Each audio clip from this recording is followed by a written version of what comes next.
Because I remember when I started, I was offensive guard. Yeah, I was.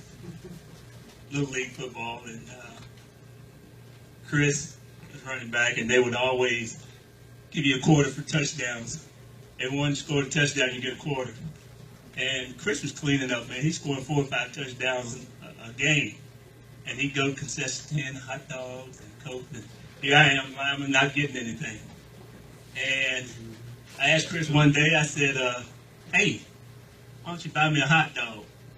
He said, hey, I told him, I said, hey, I've been barking for you, man. You getting all the glory and getting the money, get me a hot dog. He wouldn't do it.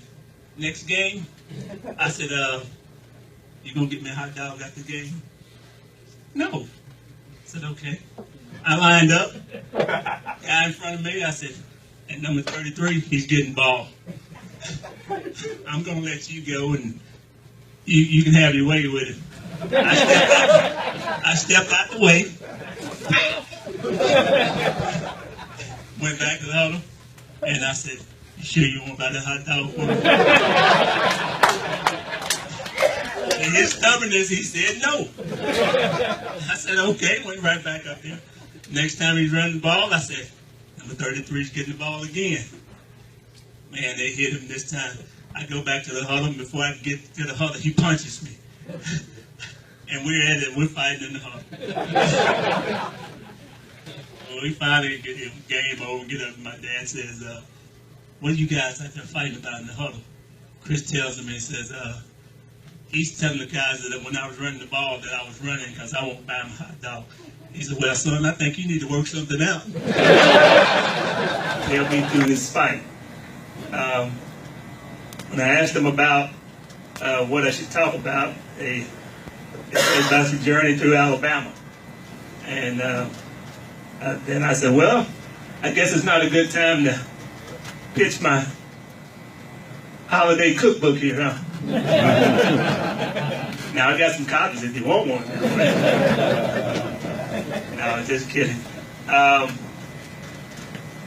You know, to understand my journey, man, we've got to go way back. Long before I ever hit Tuscaloosa.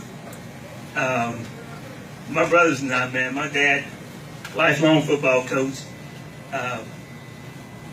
would take us, he was in the road racing, and he would take us to all these different places and run a meet on every Saturday. And we would enter at our different age groups, classifications, all that. And needless to say, we brought home a lot of trophies. Or as my mom would say, a lot of stuff you don't throw in the garbage about 10 years from now. And, you know, we would win those races. But long before that, man, we would get out. And my dad taught us at an early age that things you had to do to get to where you want to be, and that's winning those trophies. And that's what I was trying to tell Antonio. There's a lot that comes long before anybody ever sees that trophy, you handling that trophy.